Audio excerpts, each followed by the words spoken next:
Dear students, today we are going to talk about invertible functions. So, a function f from a to b is said to be invertible if there exists means what?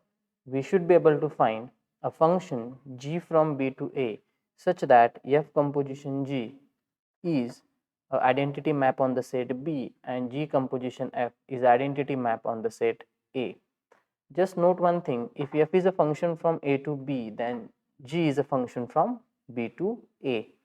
Now, as we know that when does a composition of function exist? Now, we have already seen this concept before, but chalo, let us see uh, what is the domain and codomain of f composition g. So, we are having a function g which is from b to a. This is a, right? This is a function g, and we are having a function f which is from a to b. So, as you can observe that this will be our f composition g, and it is nothing but a function from b to b, and therefore you can see that we are having identity map on the set B here. And for the g composition f will be a function from a to a, and therefore we are having identity map on the set A here. Now, whenever such a function g exists, we call it as inverse of the function f, and it is denoted by f inverse. So, given a function f, the question is uh, how can we find its inverse, that is nothing but a function g such that f composition g is identity on B and g composition f is on identity on A. So, the answer to that question is given by this note. As you can see here, a function f is invertible if and only if f is bijective.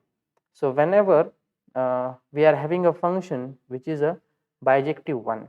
Now, what do I mean by bijective function? A function which is both 1 1 and onto is called as a bijective function. So, if we are having a bijective functions, then definitely we can find the inverse of f, because according to this result, if f is bijective, then f is invertible. In fact, the converse is also true. If f is invertible, then we can conclude that f is a bijective map. So, whenever a question is asked to us whether the inverse of so and so function exists or not, so one thing we can definitely check, we can check whether that function is bijective or not. If that function is bijective, then we will conclude that yes, the inverse of the function f exists. Now, the question is how to find that inverse, and the answer to that question is given by this note. So, whenever function is invertible, we can operate f inverse on both sides over here. So, as we know that most of the functions are defined in this way, f of x is equal to, let me give an example like x square is equal to x. So, this x square is equal to x square plus x is called as the image of the function, and we are denoting it by y, as you can observe here. So, a function will be given in this form like f of x is equal to y, where y is nothing but the image of x. This is possible if and only if f inverse y is equal to x. So, this will be useful for us in order to find the inverse. As you can see that f inverse notation is involved here, the same notation appears here, and f inverse is actually nothing but what? G. So, in order to find the inverse of a function, we are going to use this. Okay. Now, let us see some examples and let us learn how to find inverse of the functions. So, the first example comes here is we have to show that these following maps are a bijective maps, and whenever the function is bijective, the question is asked to find the inverse. So, first of all, we will show the function is 1 1, but we have already learned how to show the function is 1 1. So, this part I leave it to you, so that is homework. So, one can easily show that the function is 1 1. Now, we will move towards the next part, that is the ontoness. Now, we have already learned how to show a function is onto, but still we are going to do this part because here is the crux of finding the inverse of the function. So, if we are able to show a function is onto, then definitely we will be able to find the inverse of the function f. So, in order to show a function is onto, we should know what is the definition of onto function, and that is exactly written here. A function f from x to y is said to be onto function if every element in the codomain has a preimage. So what is the meaning of that? So in terms of mathematical notations, the definition is written here. So for all y belonging to y, we should be able to find x belonging to x. Note that whatever this x exists, this is called as a preimage of this y, and this x should belong to x, right? X is nothing but the domain of our function. So sometimes it happens that the preimage exists, but that does not belong to the domain. So we should be careful. So whatever preimage exists, that should belong to domain, and definitely such that f of x is equal to y. You can see that this notation and the notation that we have seen here is exactly same, because that is how we denote the function. So as you can see here, f of x is equal to 5x minus 1 is the function given. The image of the function, the image of x is nothing but 5x minus 1 here. And remember that the function is from R to R. So the inverse of the function is also going to be from R to R. Let us say the function is from R to some another function, say set of integers, then the inverse of this, if it exists, it will be from what? Z to R. Just take a note, you should definitely know it. So now let us begin. So in order to show function is onto, so I will begin with the element of codomain. So codomain over here is R, and remember domain is also R. So I will say let y belonging to R be any element, or you can say for any y belonging to R, which is nothing but codomain, to find x belonging to R, which is nothing but domain, such that f of x should be equal to y.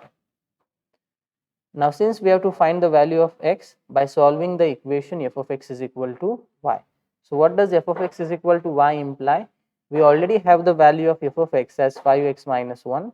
So 5x minus 1 will be equal to y, which implies 5x will be equal to y plus 1, and therefore x will be equal to y plus 1 upon 5. So here we have found out the value of x. Now the question is, does it belong to R, that is nothing but the domain of our function? Definitely yes, because y is a real number, so therefore y plus 1 upon 5 is also going to be a real number. So therefore I will say it belongs to R. Thus for any y belonging to R, there exists x is equal to y plus 1 upon 5 belonging to R, such that f of x is equal to y, and therefore we can conclude that f is a onto map. Therefore f is onto. Okay, remember we have already shown that the function is 1 1, which I have left for an assignment. Therefore we can conclude that f is a bijective map. So I will say as f is 1 1 and onto both, therefore f is bijective. And we know whenever the function is bijective, therefore we can conclude that f is invertible. Now since the function is invertible, the question that is asked to us is to find its inverse. Okay, so according to the note that I have told you, we know f of x is equal to y if and only if x is equal to f inverse y, or you can say f inverse y is equal to x. Now remember we already have the value of x, and that comes from here, so I am going to call it as sum 1. Okay, so from 1 we are going to use this value of x, and x is nothing but y plus 1 upon 5. So this implies f inverse y is equal to y plus 1 upon 5, and we have used 1 here. So we have found out f inverse. So f inverse is a function defined by f inverse y is equal to y plus 1 upon 5, and just y is just a variable. If you want, you can change that variable to x, z, whatever you want. So therefore I will say F inverse is a function from what? R to R, defined by